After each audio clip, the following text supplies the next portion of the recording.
Hello children. आज हम पढ़ेंगे ज्योग्राफिकल डाइवर्सिटी ऑफ इंडिया कि इंडिया की जो ज्योग्राफी है वो इतनी डाइवर्स क्यों है, कैसे है और क्या चीज़ें इसको इतना डाइवर्स बनाती हैं। तो श्री अरबिंदो साहब थे, उन्होंने बोला था, to us by its very geography the country India appears to be quite distinct from other country. Distinct होता है विशेष, अलग दिखती है बाकी सभी कंट्रियों से अपनी स्पेशल ज्योग्राफी की वजह से ही ये इंडिया अलग से दिखता है। And that it self gives a certain national character. इसी की वजह से ये पूरा इसको एक नेशनल कैरेक्टर मिलता है। तो नीचे जो पिक्चर दिखाई गई है उसमें जोग फॉल्स दिखाया गया है कर्नाटका का। ये जोग फॉल कर्नाटका में है। Notice that प्लेटू and waterfall. जैसा कि आप सभी को पता है, फॉल्स कहाँ होते हैं? प्लेटू में होते हैं। प्लेटू होगा, प्लेटू से नीचे गिरेगा एकदम से। प्लेटू आपको पता है ना क्या होते हैं? बिल्कुल एकदम ऊंचा, नीचे ज़मीन से बिल्कुल एकदम मेज की तरह ऊंचा उठा हुआ जो हिस्सा होता है, that's called प्लेटू। The power of the waterfall is converted into electricity, that is hydro electricity. Hydro means water होता है, थ्रू स्पेशल टर्बाइंस।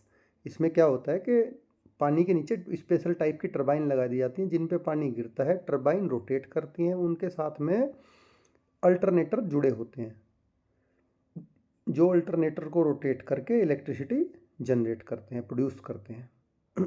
अब इसमें बिग क्वेश्चन क्या है, इसमें हम क्या क्या समझेंगे कि इंडिया के ज्योग्राफिकल फीचर्स क्या क्या हैं और इंडिया की ज्योग्राफिकल डाइवर्सिटी कैसे जो हम लोग यहाँ रह रहे हैं हमें अफेक्ट करती है। तो 1984 में हमारे जो इंडिया के फर्स्ट एस्ट्रोनॉट थे मिस्टर राकेश शर्मा, वो स्पेस में गए, स्पोक विद, और वहाँ से फिर spoke with then prime minister of India. उसके बाद उन्होंने इंडिया की प्राइम मिनिस्टर से बात की जो कि उस समय में इंदिरा गांधी थी। तो प्राइम मिनिस्टर ने उनसे पूछा कि what does India look from space, space से, आसमान से भारत कैसा दिखता है? तो राकेश शर्मा ने रिप्लाइड दिया कि सारे जहां से अच्छा, better than the whole world, कि सारे संसार से अच्छा हमारा भारत दिखता है। ये एक पोयम है जिसको मोहम्मद इकबाल ने 1904 में लिखा था। जैसा दिया गया इसमें कि अर्ली 20th सेंचुरी में। Look at the map of India. अब आपकी बुक के जो एंड में इसमें इंडिया का मैप दिया गया है, उस पर आप ध्यान से देखो कि आपको लैंडफॉर्म्स दिखेंगे, माउंटेन्स अलग अलग तरह के लैंडफॉर्म्स दिखेंगे। माउंटेन्स होते हैं जिनमें प्लेन्स हैं, प्लेट्यूज हैं, और उनको मैप में कैसे कैसे तो आइडेंटिफाई करोगे आप, और उनको किस किस कलर से, कलर का क्या पर्पज है, किसी को ब्लू किया है, किसी को ग्रीन किया, क्या उसका पर्पज है, क्यों किया है ऐसा, वो सब चीज़ें आप समझोगे।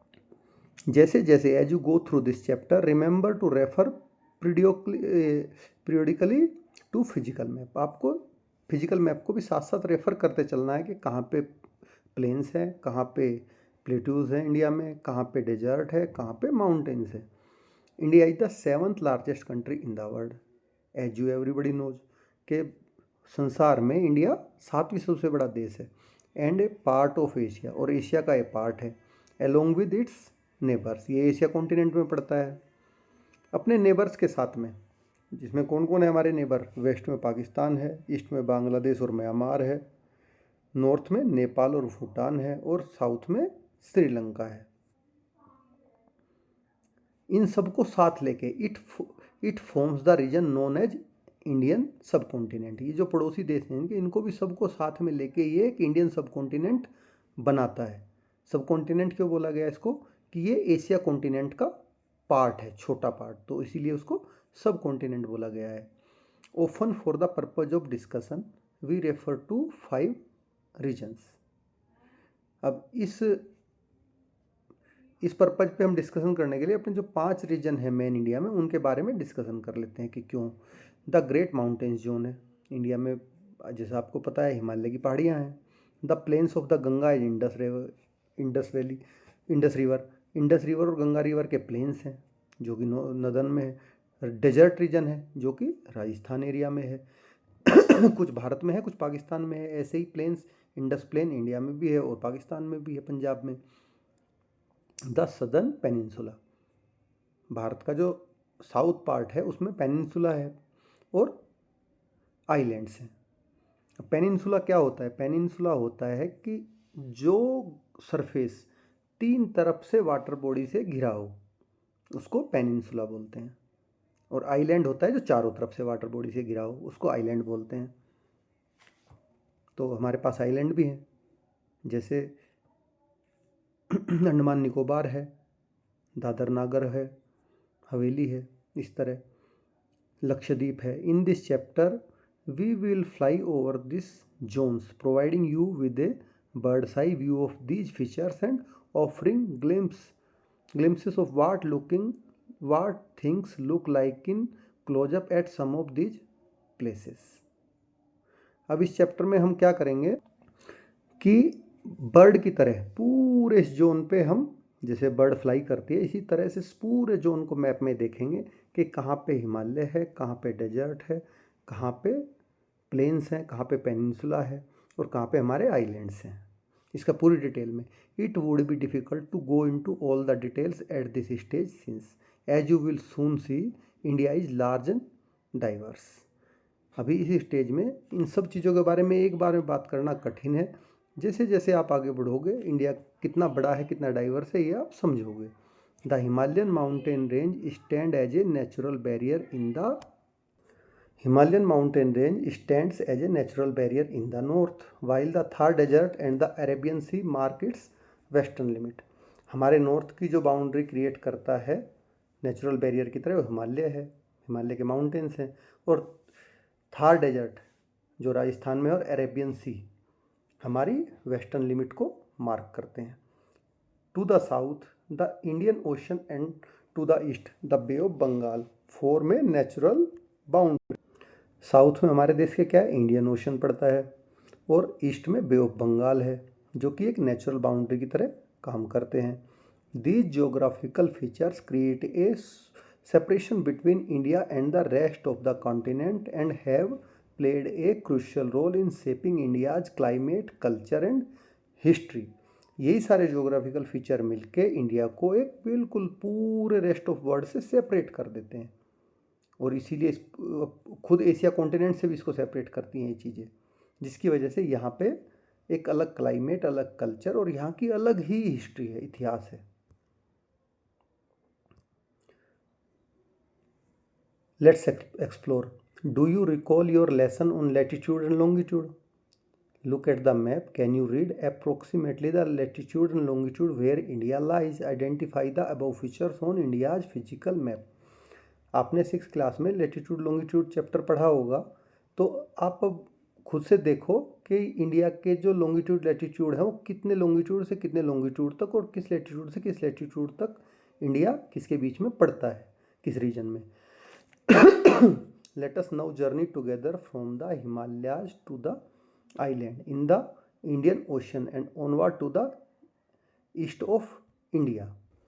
अब हम अपनी जर्नी शुरू करते हैं हिमालय से लेके इंडियन ओशन के थ्रू होते हुए आइलैंड और फिर ईस्ट में इंडिया की तरफ।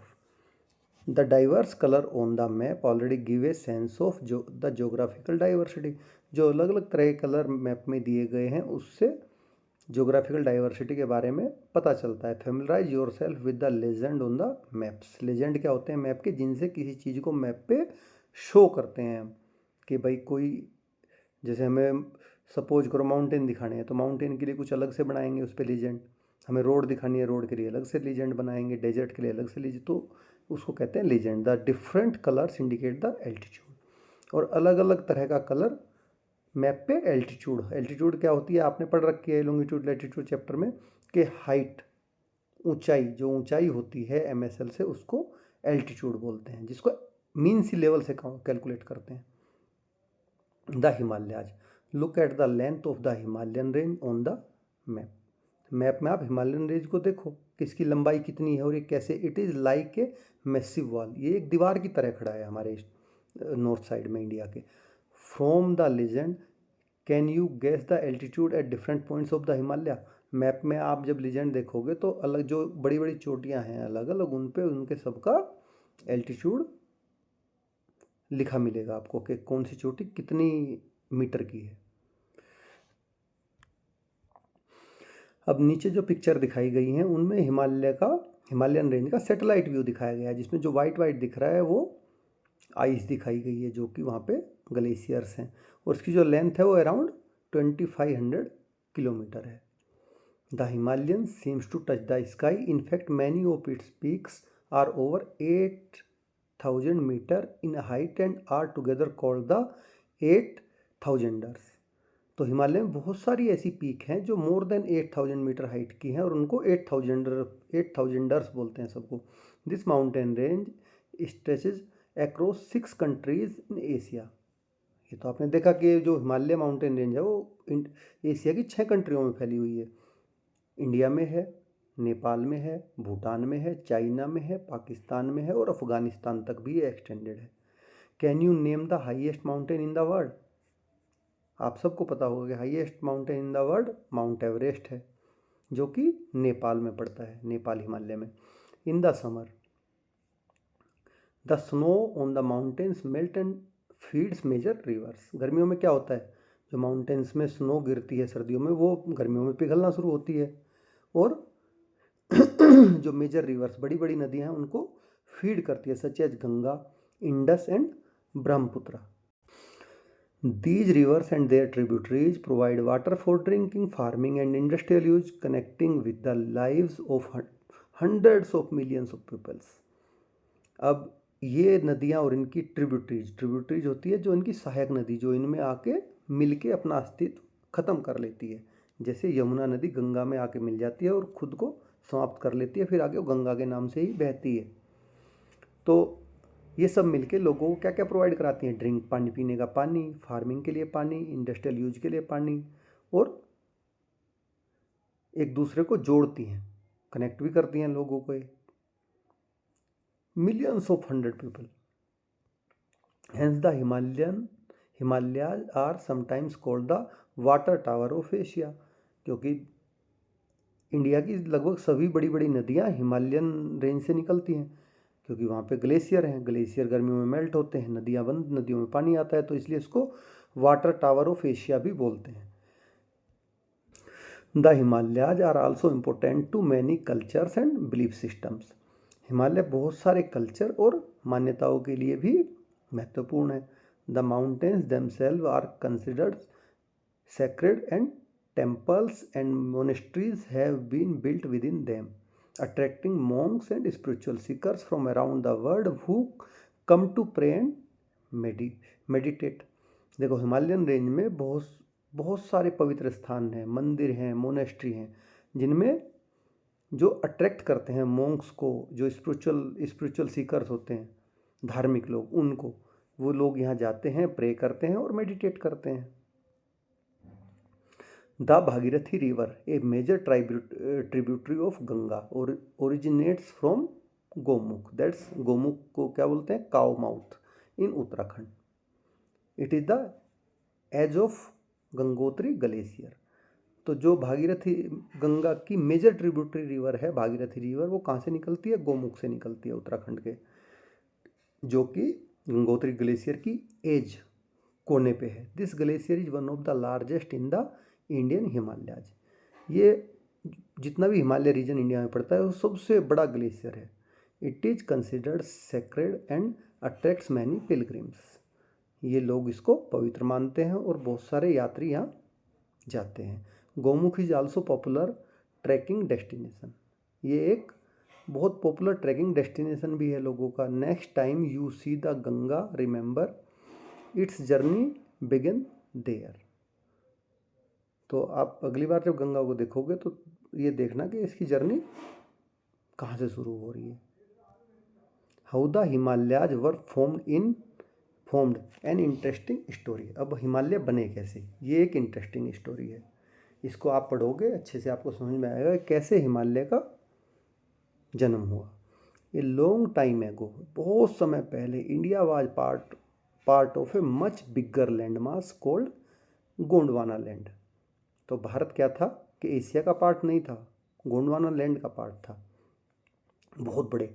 Where its neighbour was Africa, जहाँ इसके नेबर जो थे वो अफ्रीका था। At some point it broke away and slowly started moving to the north.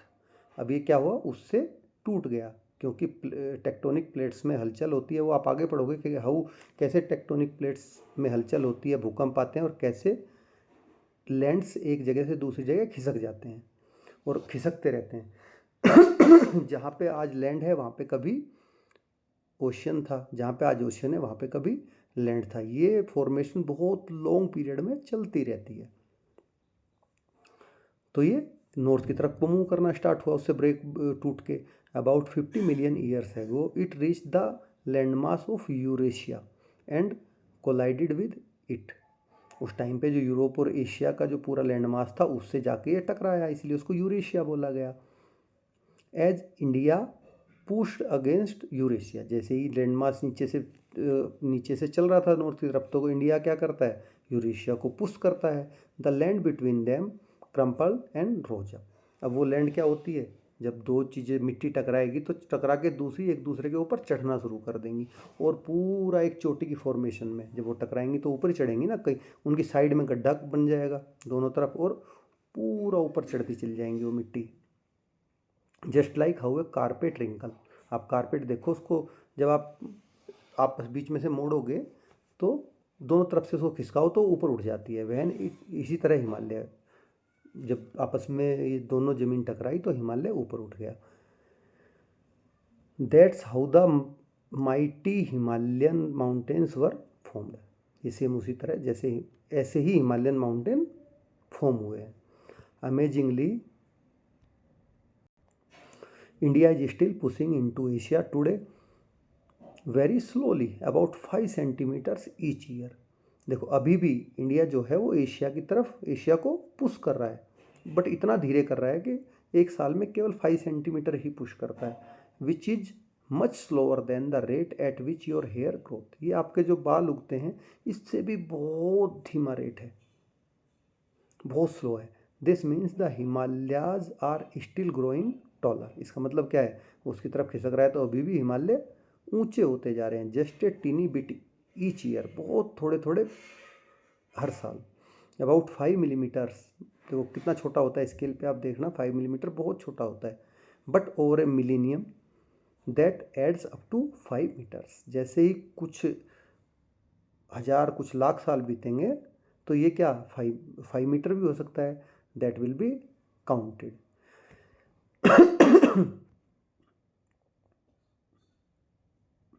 Folded layers of Himalayan rock, ये डायग्राम दिखाया गया है, इसके बारे में आगे पढ़ेंगे।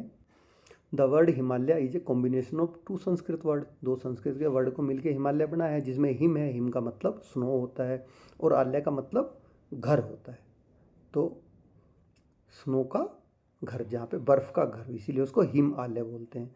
The Himalaya are broadly categorise into 3 main ranges. पहली कौन सी होती है, 3 मेन रेंजेज में हिमालय को कैटेगराइज किया गया है। पहली है हिमाद्री, द ग्रेटर हिमालय, जिसमें ऊंची ऊंची चोटियाँ हैं और बड़े बड़े पहाड़ हैं। The Himadri greater Himalaya are the highest and most rugged part of the range. Rugged होता है ऊबड़ खाबड़। ये हिमालय रेंज का सबसे ऊंचा पार्ट है, बहुत ऊबड़ खाबड़ है। Home to towering peaks like Mount Everest and Kanchenjunga. ये जो ऊंची ऊंची चोटियां हैं जैसे माउंट एवरेस्ट है, कंचनजंगा है, उनका घर है। This region remains snow covered throughout the year. ऊंचा है बहुत ज़्यादा, तो ये क्या पूरे साल बर्फ से कवर्ड रहता है। Life here is tough and there are not many human settlements. यहाँ पे लाइफ क्या बहुत ज़्यादा टफ है, जब पूरे 12 के 12 महीने बर्फ से ढका रहेगा तो यहाँ पे बहुत ही रेयरली, बहुत कम लोग बसते हैं।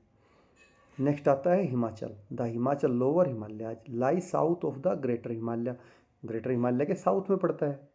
And have a more moderate climate allowing reach biodiversity and human habitation. यहाँ पे क्या है कि जब थोड़ी सी ऊंचाई कम होती है तो क्लाइमेट मॉडरेट हो जाता है। मॉडरेट इन द सेंस के ठंडा है बट बहुत ज़्यादा ठंडा नहीं है, और गर्म गर्म है, बहुत ज़्यादा गर्म तो वहाँ होता ही नहीं। और ये जिससे क्या होती है कि बायोडाइवर्सिटी, वहाँ पे पेड़ पौधे, पशु पक्षी, मतलब एनिमल और ये ह्यूमन एंड प्लांट्स सब बहुत ज़्यादा है, और ये उनका अच्छा हैबिटेशन है ह्यूमन का। Popular hill station such as Nainital, Darjeeling, Shimla and Mussoorie are located in this region. जितने भी आपको फेमस घूमने के पॉपुलर हिल स्टेशन हैं वो सारे इसी रीजन में पड़ते हैं। तो आपने देखा होगा कहीं जाके नैनीताल गए हों, दार्जिलिंग गए हों, शिमला गए हों, कि मसूरी गए हों, वहाँ कितना अच्छा लगता है वो। द शिवालिक हिल्स, अब ये आउटर पार्ट आ गया। शिवालिक हिल्स हिमालय का, from the outer most and lowest range, सबसे नीची, consist of rolling hills and dense forest. इसमें क्या हो रहा है, छोटी छोटी पहाड़ियाँ हैं और रोलिंग मतलब ऊपर से गोल टाइप सी की, और बहुत घने फॉरेस्ट हैं। These foot hills These foothills are rich in wildlife, serving as a transition zone between the Himalaya and the Gangetic plain। अब ये एक ट्रांजिशन का काम करता है गंगा और हिमालय और गंगा के प्लेन्स के बीच में, और यहाँ पे क्या वाइल्ड लाइफ बहुत ज़्यादा रिच है। Let us explore. Can you locate the name of these state in different parts of Himalaya? Take help of both physical and political map for this exercise. ये आप खुद करके देखोगे। The traditional house construction method in the western Himalayan region is known as Kathkuni और Dhajji Dewari style of house. जो Himalayan region में traditional house बनते हैं लकड़ी के, उनको कथकुनी बोलते हैं। A combination of locally available stone and would is used. इसमें क्या होता है, जो लोकली वुड है और स्टोन्स हैं उसको दोनों को मिला के आपस में ज्वाइन करके बनाते हैं, which not only keep the house warm but also resist damage in the event of mild earthquakes. Himalayan region में क्या है कि अर्थक्वेक बहुत ज़्यादा आते हैं, तो ये ठंड से भी बचाते हैं और अर्थक्वेक से भी उनको बचाते हैं वहाँ के लोगों को। The great Himalayan national park in Himachal Pradesh has wild diversity of flora and फोना। फ्लोरा फोना आपने पढ़ा है, फ्लोरा क्या होता है, फोना क्या होता है क्लास 6 में, उसको जस्ट रिमाइंड करो। The park has been declared ये a world heritage site by UNESCO. जो चीज़ें पूरे वर्ल्ड में यूनिक होती हैं उनको यूनेस्को, एक संस्था है अमेरिकन बेस्ड, वो उसको world heritage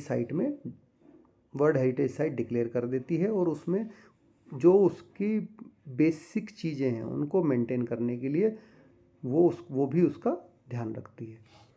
the biodiversity of the park is being preserved by the government as well as the village community that live inside the park. ऐसा नहीं, इस पार्क के अंदर लोग भी रहते हैं, तो इसको कौन कौन प्रिजर्व करता है, गवर्नमेंट भी प्रिजर्व कर रही है, और लोग, वहाँ के लोग जो हैं वो भी इसको प्रिजर्व करके रखते हैं। तो ये रहा great Himalayan national park conservation area. इसमें आप पूरा देखोगे अच्छे से आपको दिखेगा ऊपर जो पिक्चर गई। The cold desert of India. अब कोल्ड डेजर्ट क्या होता है, आपने हॉट डेजर्ट तो सुना है, थार राजस्थान में है, सबने आसानी से सुना होगा, लेकिन कोल्ड डेजर्ट क्या होता है? कोल्ड डेजर्ट है हमारे यहाँ लद्दाख में, हिमालयन रीजन में, कि जहाँ पे सू मतलब ठंड इतनी ज़्यादा पड़ती है कि किसी भी पेड़ पौधे को, वनस्पति को उगने नहीं देती और मिट्टी को बंजर कर देती है। वही कोल्ड डेजर्ट है कि ठंड की वजह से जो ज़मीन बंजर हो गई, जिस पे वनस्पतियाँ नहीं उग पाएंगी, वो कोल्ड डेजर्ट हो गया। The word desert immediately evoke an image of a hot place, जैसे मैंने बताया। However there are also cold deserts and we have one in India. इसी तरह जैसे हॉट डेजर्ट होते हैं, कोल्ड डेजर्ट भी होते हैं, और उनमें से एक भारत में है। Ladakh is a cold desert where winter temperature drop below -30 degree Celsius. जब -30 डिग्री सेल्सियस चला जाएगा तो वहाँ पे कैसे वनस्पति होगी, वो तो मर जाएंगे पेड़ पौधे सब। देयर इज ए, इसीलिए वहाँ पे वनस्पतियाँ नहीं हैं। There is very little rainfall and the landscape is rugged, उबड़ खाबड़ है।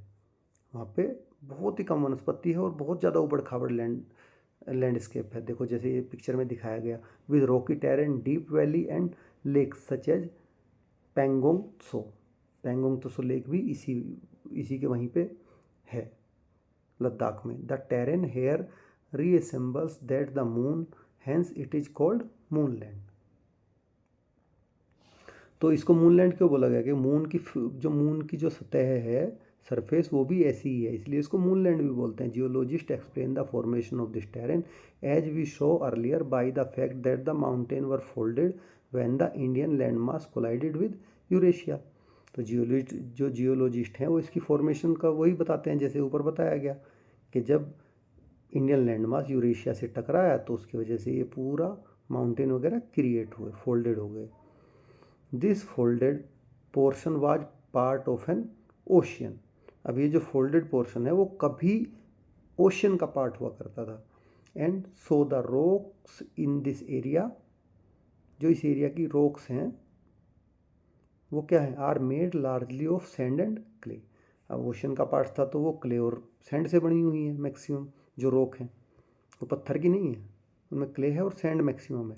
Wind and rain have eroded and the mountains into the shapes you see in the photographs. जैसा फोटोग्राफ में आप देख रहे हो, जो हवा चली और बारिश आई, उन्होंने इसको इस तरह कट कर दिया, क्योंकि वो पहाड़ पत्थर तो है नहीं, वे तो क्ले है, सैंड है, तो उसको उन्होंने काट काट के ऐसा बनाया है। Despite the harsh conditions, Ladakh is home to unique wild life like snow leopard, ibex, Tibetan antelopes. तो अब इस इतनी ज़्यादा हर्ष कंडीशन होने के बावजूद भी यहाँ पे यूनिक वाइल्ड लाइफ है, बस कुछ ही चीज़ें जो जैसे स्नो लेपर्ड है, आइबेक्स है, तिब्बतन एंटीलोप्स, यही रह पाते हैं। These Ladakhi people lead a simple life. Ladakhi people बहुत सिंपल लाइफ जीते हैं। The region is known for its ancient monasteries and colourful festival such as Losar and Hemis festival. यहाँ के लोग, ये जो रीजन है वो अपनी पुरानी प्राचीन मोनेस्ट्रीज के लिए जाना जाता है और यहाँ के कलरफुल फेस्टिवल के लिए, जिनमें लोसार है और हेमिस फेस्टिवल है।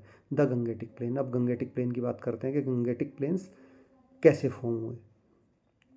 As we move southward from the Himalayas, जैसे हिमालय साउथ की तरफ चलते हैं, we reach the vast and fertile Gangetic planes.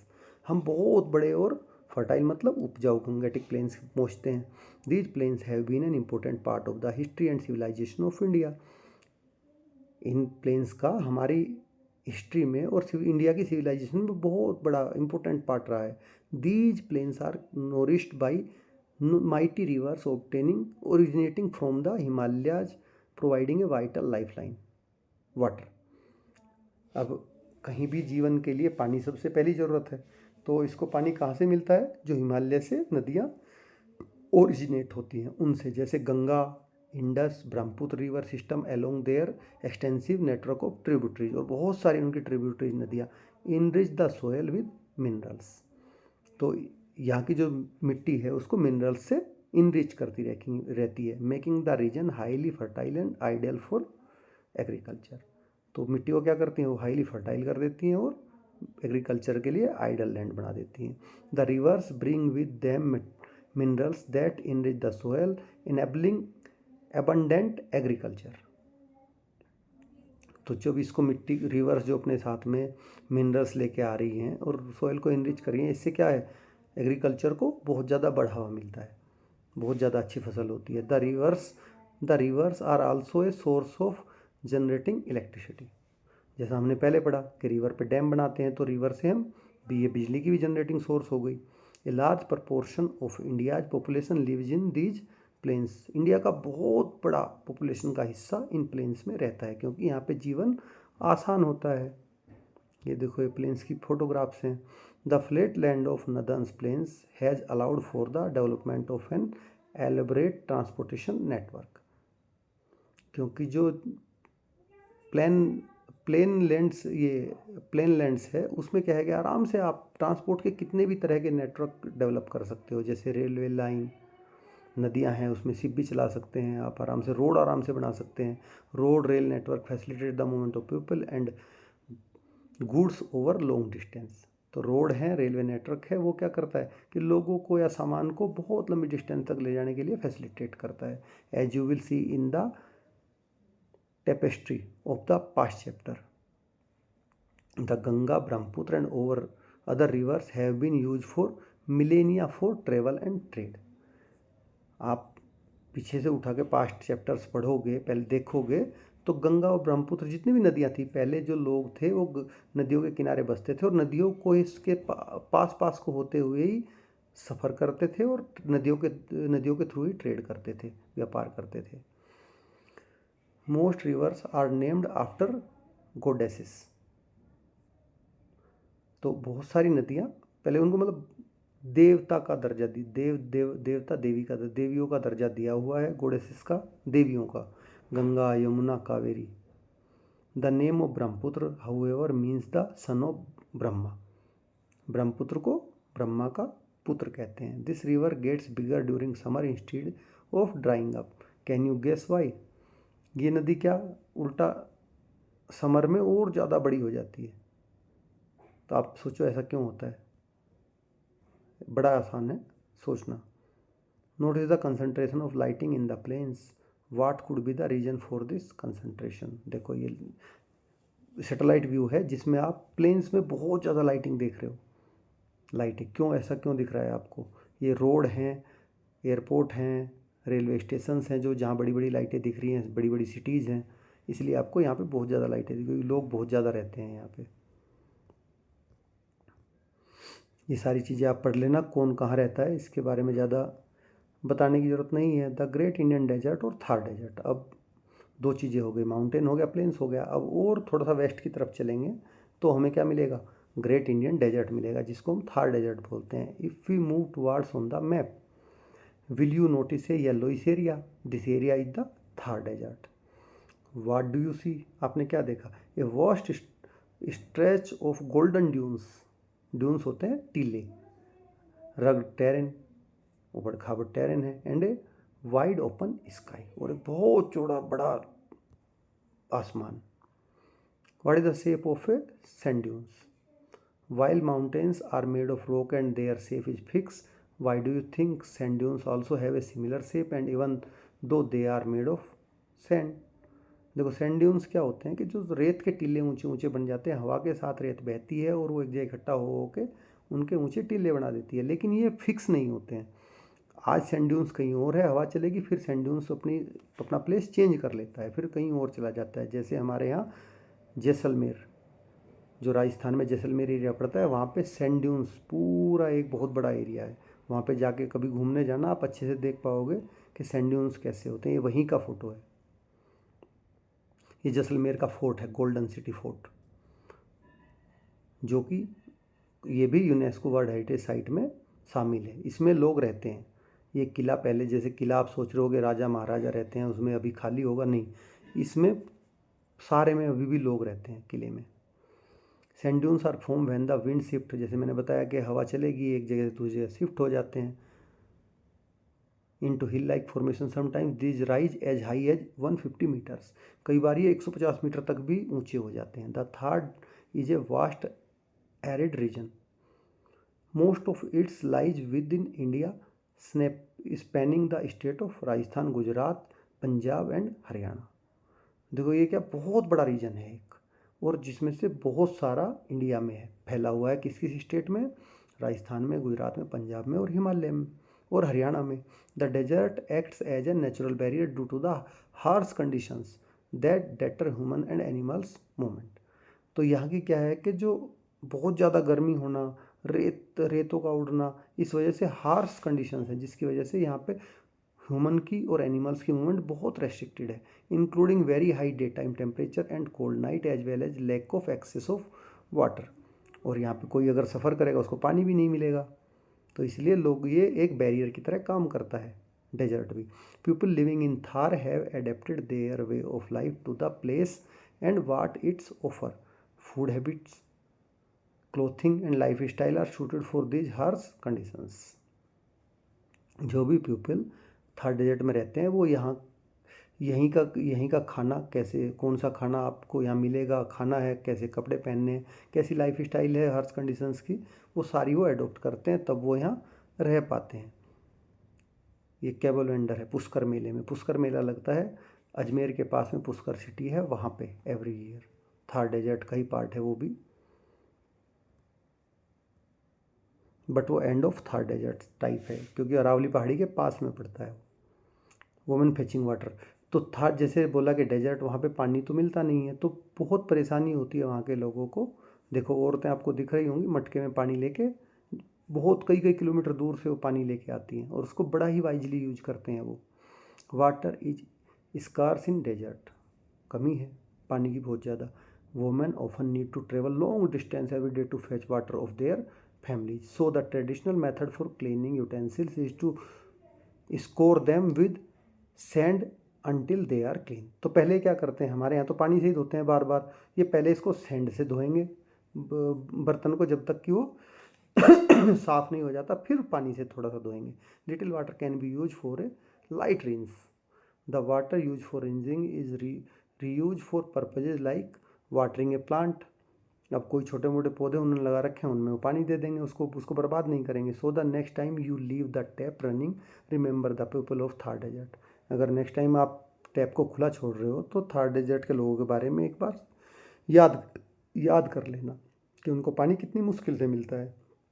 Rajasthan is also famous for it's Angénieux water conservation method. उनका खुद का जो उन्होंने वाटर का कंजर्वेशन मेथड बना रखा है उसके लिए भी फेमस है, इंक्लूडिंग टाका और कुंड्स।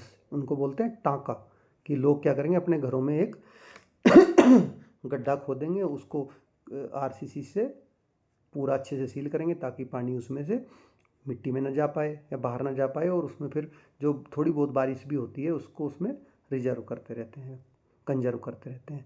These are special water collection system that store rain water often for drinking purposes. The Aravalli hill. अब राजस्थान जो डेजर्ट है, डेजर्ट की बाउंड्री को अरावली हिल बनाती है। मैप में आप चेक करो कहाँ पे अरावली हिल आपको दिख रही हैं। The Aravallis are among the oldest mountain in the world. ये पूरे संसार की सबसे पुरानी माउंटेन रेंज है। माउंटेन रेंज है। The range has many peaks and ridges. तो इसमें कई सारी पीक हैं, ऊबड़ खाबड़ है। Although its highest peak Mount Abu towers at over 1700 metre. Most of its hills are between 300 and 900 metre high. इसकी मोस्ट ऑफ द जो पीक है वो 300 से 900 मीटर के बीच है, लेकिन इसकी जो हाईएस्ट पीक है माउंट आबू में पड़ती है वो 1700 मीटर ऊंची है। It is not isn't it fascinating that a drive of about 4.5 hours can take us from Mount Abu in the Aravalli to Jodhpur in the Thar Desert, a drive into a completely different geography। देखो ये जो दिया गया है ये Aravalli range का mount Abu का है। वहाँ से जैसे आप 4-4.5 घंटे की ड्राइव करोगे तो जोधपुर में पहुँच जाओगे डेजर्ट में, जहाँ आपको क्लाइमेट टोटली डिफरेंट दिखेगा। ना वनस्पति दिखेगी ज़्यादा और सूखा सूखा रेत पूरा। The Aravalli play a vital role in shaping the geography and climate of northwestern India। तो अरावली क्या करती है, बहुत इंपॉर्टेंट वाइटल रोल प्ले करती है नॉर्थ वेस्टर्न इंडिया के क्लाइमेट के लिए।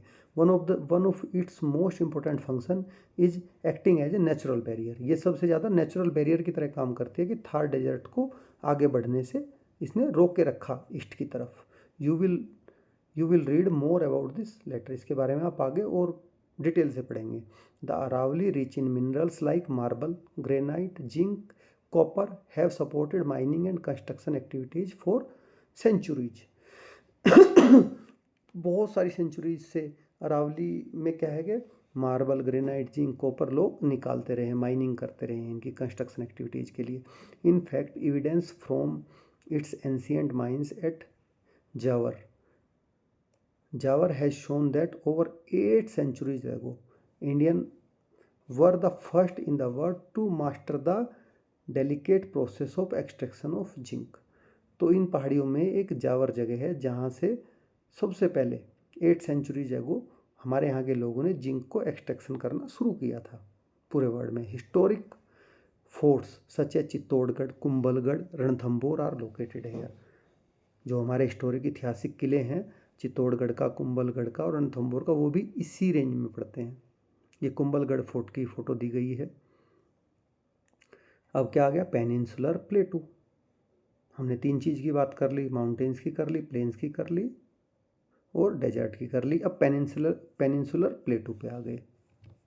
तो पेनिनसुला जैसे मैंने बताया था क्या होता है कि a piece of land that is surrounded by water on three sides, तीन तरफ से पानी से घिरा होता है।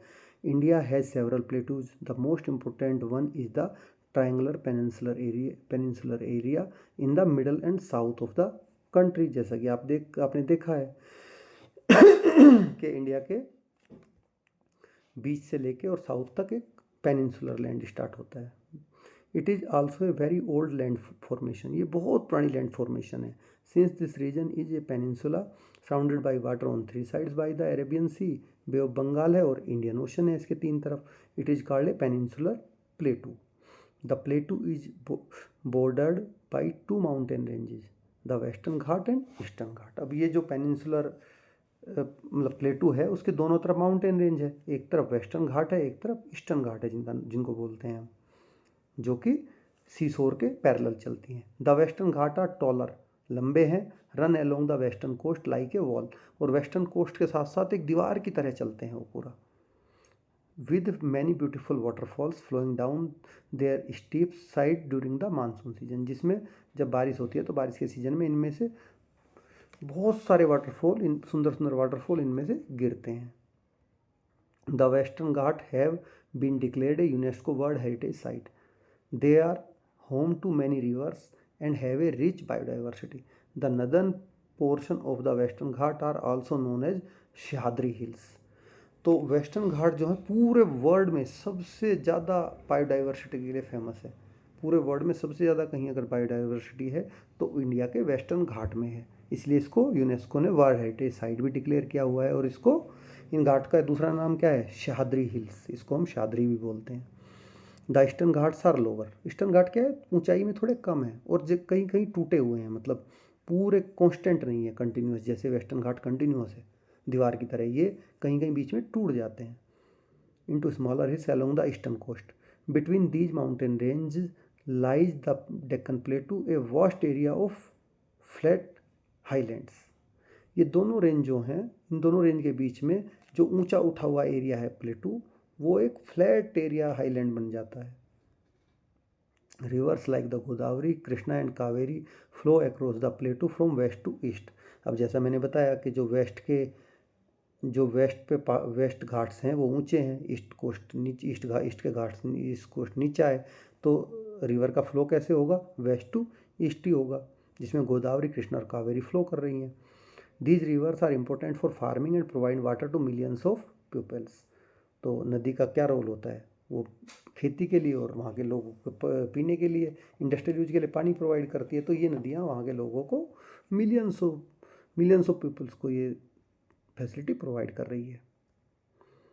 Dense forest of Chhattisgarh, home to many tribal community. देखो छत्तीसगढ़ में भी कितना ज़्यादा वास्ट फॉरेस्ट है, जिनमें बहुत सारी ट्राइबल कम्युनिटीज रहती हैं, आदिवासी लोग।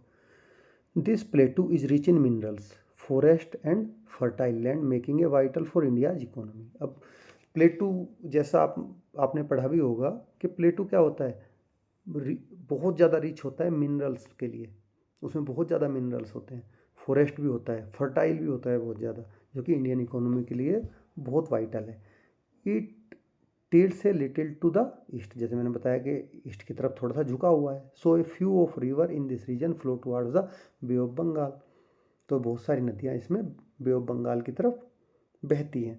East flowing rivers like the Godavari, Krishna and Mahanadi originate here, providing water for farming, industries and hydro electric power. तो यहाँ से जो नदियाँ बन के चलती हैं, गोदावरी, कृष्णा, महानदी, ये सारी यहाँ से ओरिजिनेट होती हैं, जो कि लोगों को फार्मिंग के लिए, इंडस्ट्रियल यूज के लिए और पानी पीने के लिए, हाइड्रो इलेक्ट्रिक पावर बनाने के लिए यूज में आती है। There are west flowing rivers, कुछ नदियाँ वेस्ट की तरफ भी फ्लो होती हैं और कहाँ गिरती हैं? अरेबियन सी में जाके गिरती हैं। वो क्या है? नर्मदा है, ताप्ती है। Dense forest on plateau are home to tribal communities, जो ये बहुत घने जंगल हैं प्लेटू पे बने हुए, वे ट्राइबल कम्युनिटीज का घर है, including the Santhal, Gond, Baiga, Bhil, Korku.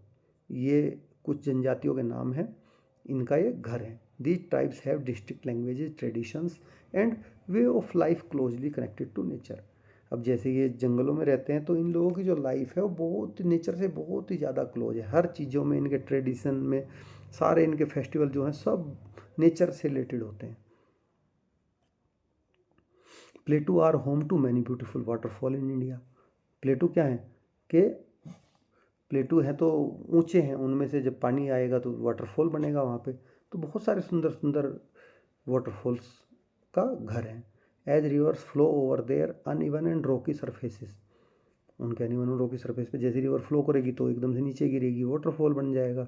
These waterfalls not only attract tourist but also help in hydro electric power generation, provide water for irrigation. अब ये केवल लोगों को अट्रैक्शन करने के लिए थोड़ी है कि उसको टूरिस्ट को अट्रैक्ट कर रहे हैं, इनसे क्या कर रहे हैं हम, हाइड्रो इलेक्ट्रिक पावर बना रहे हैं और इरिगेशन में इस पानी को यूज में ले रहे हैं। ये मुंबई का है, देखो कितना अच्छा दिख रहा है ये समुद्र से, क्योंकि मुंबई इंडिया का फाइनेंशियल सेंटर है, इकोनॉमिक कैपिटल बोलते हैं मुंबई को इंडिया की।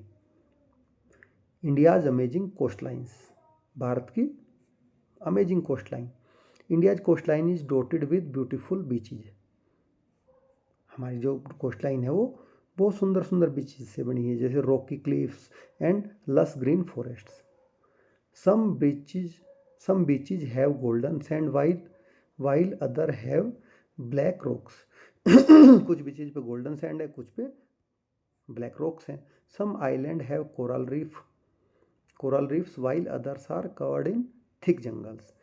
कुछ आइलैंड पे कोरल रीफ है। कोरल रीफ के बारे में आप आगे पढ़ोगे, ये भी एक तरह का एनिमल ही होता है, प्लांट एनिमल होता है। While other are covered in thick jungle, कुछ में घने जंगल हैं। India's coast are full of surprise, जो इंडिया के कोस्ट हैं वो सरप्राइज से भरे हुए हैं। The Indian coast line is over 7500 kilometre long, 7500 kilometre लंबी है इंडिया की कोस्ट लाइन जो है। The west coast of India, अब इंडिया के वेस्ट कोस्ट के बारे में बात करेंगे। The west coast of India stretches from Gujarat to Kerala, Gujarat से लेकर केरल तक फैला हुआ है। Passing through Maharashtra, Goa and Karnataka, जिसके बीच में क्या क्या कौन कौन सी स्टेट पड़ती हैं, महाराष्ट्र आता है, गोवा आता है और कर्नाटक आता है। Most rivers here originate in the western Ghat, western Ghat ऊँचे हैं तो यहाँ मोस्ट ऑफ द रिवर, बारिश बहुत ज़्यादा होती है, मोस्ट ऑफ द रिवर्स यहीं से निकलती हैं। फ्लो स्विफ्टली, क्योंकि बहुत ज़्यादा ढलान है नहीं इनको आगे, तो धीरे धीरे स्विफ्टली फ्लो करती हैं। फॉर्म एस्चुरीज, और एस्चुरी बनाती हैं। The coast line is shaped by alluvial deposit from short rivers. तो जो कोस्ट लाइन है, ये जो कोस्ट लाइन है वो एलुवियल डिपॉजिट से बनी हुई है। एलुवियल डिपॉजिट क्या होता है, जलोढ़ मिट्टी जो नदी अपने साथ जो पानी अपने साथ बहा के लेके आता है। From short rivers and features coves, coves क्या होती है, गहरी खाई, खो होती है। क्रीक्स होती हैं किसी जगह के चारों तरफ को, जो पानी का पूरा एक को बन जाता है नाला टाइप, उसको क्रीक बोलते हैं। एस्चुरीज होती है नदी का मुहाना, जहाँ पे नदी ओशन में जाके मिलती है। With the Narmada and Tapti estuaries being the largest. तो यहाँ पे क्या है, नर्मदा की और ताप्ती की एस्चुरी वेस्टर्न कोस्ट लाइन में लार्जेस्ट है। वेस्टर्न कोस्ट लाइन की बात कर रहे हैं, ईस्टर्न की नहीं। जो क्योंकि नर्मदा और ताप्ती अरेबियन सी में जाके गिरती हैं, तो इसलिए वेस्टर्न कोस्ट पे इनकी एस्चुरी लार्जेस्ट है। ये वेस्ट कोस्ट का एरियल व्यू है, देखो कितना सुंदर दिख रहा है। The west coast has many important ports and cities. इस पे क्या है, बहुत सारे इंपॉर्टेंट पोर्ट्स हैं, सिटीज़ हैं। मुंबई भी इसी में पड़ता है। कांडला गुजरात का, वो भी यही है। These have been centres of economic activity for millennia. ये लाखों बरस, ये बहुत सालों से, हजारों सालों से क्या है, इकोनॉमिक एक्टिविटी का सेंटर बने हुए हैं। द ईस्ट कोस्ट, अब ईस्ट कोस्ट की बात करते हैं। The east coast line between the eastern Ghat and the bay of Bengal stretching from, कहाँ से शुरू होते हैं, गंगा के डेल्टा से लेके कन्याकुमारी तक है। कन्याकुमारी नीचे पड़ता है बिल्कुल एकदम इंडिया के इंडियन ओशन में कॉर्नर पे, तो वहाँ तक फैले हुए हैं। It has wide plain and major river deltas including Mahanadi, Godavari, Krishna, Kaveri. अब जो नदियाँ वेस्टर्न कोस्ट में जाके गिरती हैं वो एस्चुरी बनाती हैं, और जो नदियाँ ईस्टर्न कोस्ट में यानी कि बे ऑफ बंगाल में जाके मिलती हैं वो क्या क्रिएट करती हैं, डेल्टा। दोनों में डिफरेंस है कि वेस्टर्न कोस्ट में जाके गिरने मतलब अरेबियन सी में जो नदियाँ जाके गिर रही हैं नर्मदा ताप्ती, वो एस्चुरीज क्रिएट कर रही हैं, और जो ईस्टर्न बे ऑफ बंगाल में जाके गिरती हैं नदियाँ वो डेल्टा क्रिएट करती हैं। Important water bodies like Chilka lake and Pulicat lake. Pulicat lake क्या है, ये लगून लेक भी है, which is a body of water separated from larger bodies of water by a natural barrier are found here. कि मतलब जो कि एक नेचुरल बैरियर से अलग से बॉडी बन जाती है। लेक क्या होती है, लेक आपको पता है कि नदी का कोई पार्ट कटेगा और अलग से उसमें नेचुरल बैरियर बन जाएगा तो उसको क्या कहेंगे, लेक कहेंगे। तो जैसे इसको लेगून लेक बोलते हैं। लेगून क्या होता है, लेगून का यही मतलब होता है, ये एक मतलब बड़ा उथला जल निकाय कह सकते हैं इसको, जो बड़े जल निकाय से जैसे कि समुद्र या किसी महासागर से या संकरी भूमि आकृति चट्टान से और अलग कर दिया जाता है पानी की मेन वाटर बॉडी से, इसलिए इसको उसको लेगून बोलते हैं। Delta R landforms formed at the mouth of river when it deposits sediments into the larger body of water such as an ocean, lake or another river। देखो delta कैसे form होते हैं, जब नदी जाती है, नदी ओशन में मिलने से पहले बहुत सारी धाराओं में बट जाती है, तो वो नदी क्या जो अपने साथ बहा के लाई है वो धीरे धीरे समुद्र में डिपॉजिट करना स्टार्ट करती है। जब वो समुद्र में डिपॉजिट करना स्टार्ट करती है तो एक टाइम ऐसा आता है कि समुद्र में वहाँ पे लैंड फॉर्मेशन क्रिएट हो जाती है। वही लैंड फॉर्मेशन फिर धीरे धीरे डेल्टा की फॉर्म ले लेती है, तो नदी सीधी ना बह के अब उसके साइड में को बहना शुरू करती है, और डेल्टा आप देखना वो डेल्टा की फॉर्मेशन में उसको बनाती है। फिर over time these sediments build up forming a triangle shape में होता है डेल्टा और fan shaped area. The Godavari, Krishna, Kaveri and Mahanadi rivers create fertile deltas making the land ideal for farming. अब जो डेल्टा होते हैं वो बहुत ही फर्टाइल लैंड होता है, तो इस पर लोग फार्मिंग भी करते हैं। अब इंडियन आइलैंड की बात कर लेते हैं। The Indian island refer to group of island scattered across the Indian ocean. Scattered में फैले हुए हैं, जो इंडियन ओशन में फैले हुए हैं, द अरेबियन सी में फैले हुए हैं, बे ऑफ बंगाल में फैले हुए हैं, which part of Indian territory, जो भारत की टेरिटरी के पार्ट है। India has 2 major island group. India के 2 मेजर आइलैंड ग्रुप हैं, कौन कौन से, लक्षद्वीप है अरेबियन सी में और अंडमान निकोबार आइलैंड है बे ऑफ बंगाल में। These island have unique wild life, beautiful beaches, coral reefs and volcanoes. अब इनमें क्या क्या है आइलैंड में, बहुत यूनिक वाइल्ड लाइफ है, अलग तरह का जीवन है, ब्यूटीफुल बहुत सुंदर सुंदर बीच हैं क्योंकि बिल्कुल साफ़ सुथरे हैं, लोगों का ज़्यादा इंटरवेंशन वहाँ पे है नहीं। कोरल रीफ्स बनाते हैं। कोरल रीफ्स क्या होता है कि एक तरह का एक ये पूरा समूह होता है, ठीक है, कि एक तरह से कह सकते हो कि जल में रहने वाला एक पारिस्थितिकी तंत्र है जो कि अपनी एक अलग ही उपस्थिति से पहचाना जाता है। जो वाटर में, अगर वाटर वहाँ पे साफ़ सुथरा है वहीं कोरल रीफ होते हैं, जहाँ वाटर में गंदगी आती है कोरल रीफ मर जाते हैं। और वोल्केनोज के लिए, वोल्केनो भी इनमें है आइलैंड्स में। Several ancient tribes made these island their home tens of thousands of years एगो।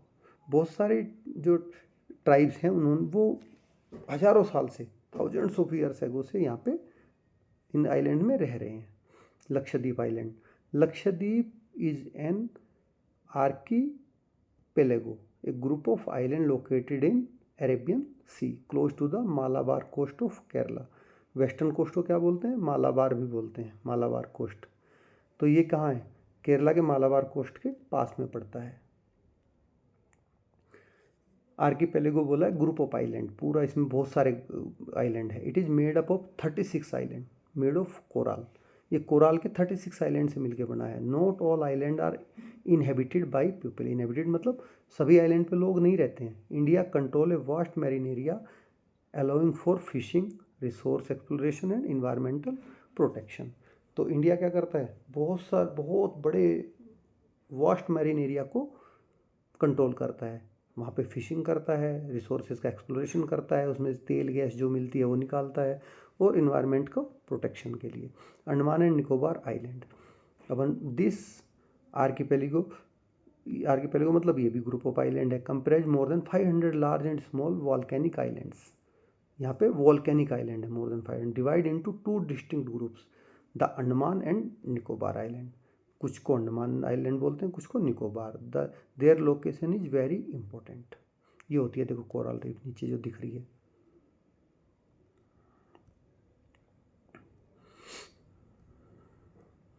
दे are like the outpost of India. ये इंडिया के आउटपोस्ट की तरह काम करते हैं। Keeping an eye on ocean, ocean पे हमारी निगरानी रखने के लिए दुश्मन की। It is home to a variety of flora and fauna. इस पे बहुत ज़्यादा वैरायटी के फ्लोरा फोना है, क्योंकि आदमियों का इन पे जो इंट्रैक्शन रहा वो बहुत कम रहा, इसलिए फ्लोरा फोना वहाँ पे एज इट इज पहले जितने ही बहुत ज़्यादा है। The Andaman island are also significant from a historical point of view. Many of our freedom fighters were jailed there under the most severe condition in a prison complex called cellular jail. तो India की जो cellular jail है, जब हमारे जो freedom fighters होते थे अंग्रेज उनको काला पानी की सज़ा सुना देते थे, तो वो जो काला पानी जेल थी वो अंडमान निकोबार आइलैंड में ही है, जिसका नाम है सेलुलर जेल। अभी ये टूरिस्ट प्लेस बना हुआ है, टूरिस्ट जाते हैं और यहाँ घूमते हैं। It has been preserve to remind us the tremendous sacrifice that our forefathers made so we could be free. तो ये हमें अभी भी क्या दिखाता है, हम जो लोग जाते हैं कि उन्होंने कितना ट्रेमेंडस सेक्रीफाइस किया था, लोगों ने हमें आज़ादी, हमारे बुजुर्गों ने हमें आज़ादी दिलाने के लिए। We will discuss this some more in higher classes. इसको कैसे आगे बड़ी क्लासों में हम ज़्यादा अच्छे से पढ़ेंगे। The delta in West Bengal and the Sundarban. अब डेल्टा कैसे, डेल्टा के बारे में बात बताएंगे कि जो वेस्ट बंगाल में है सुंदरबन डेल्टा, जिसको कौन बनाती है, गंगा नदी बनाती है और ब्रह्मपुत्र दोनों मिलके। As we travel back from the island towards the eastern side of the Himalaya via Bay of Bengal, Bengal के थ्रू हम ईस्टर्न की तरफ बढ़ते हैं तो we come to the Sundarban, Sundarban में पहुंच जाते हैं। This is located in the delta of the Ganga Brahmaputra and their tributaries. Ganga Brahmaputra और उनकी जो सहायक नदियाँ हैं वो सब मिलके इसको बनाती हैं। This delta has a unique combination of the river, sea and land. इस डेल्टा में क्या है, रिवर का, सी का और लैंड का, तीनों चीज़ों का यूनिक कॉम्बिनेशन है। And about half of it is located in India and the rest is in Bangladesh. Bangladesh के इंडिया से अलग होने से पहले ये पूरा इंडिया का ही पार्ट था, बट अभी उसमें लगभग आधा भारत में है और आधा बांग्लादेश में है। This is also UNESCO heritage site. ये भी एक यूनेस्को हेरिटेज की साइट है। The Sundarban are also home to many species including royal Bengal tiger. यहाँ पे भी फोना फ्लोरा बहुत ज़्यादा है और ये स्पेशली रॉयल बंगाल टाइगर के लिए फेमस है, उनका घर है। आप मैप में देख सकते हो कि कहाँ पे ये डेल्टा दिखाया गया है। ये वाटरफॉल है the hill of north east. अब जो नॉर्थ ईस्ट में हिल्स हैं उनकी बात करते हैं। Stay on the map as we move toward the hill of the north east और फाइनल डेस्टिनेशन फॉर नाउ। तो नॉर्थ ईस्ट की हिल खासी जयंतिया गारो खासी जयंतिया हिल्स हैं, वो हमारी फाइनल डेस्टिनेशन है।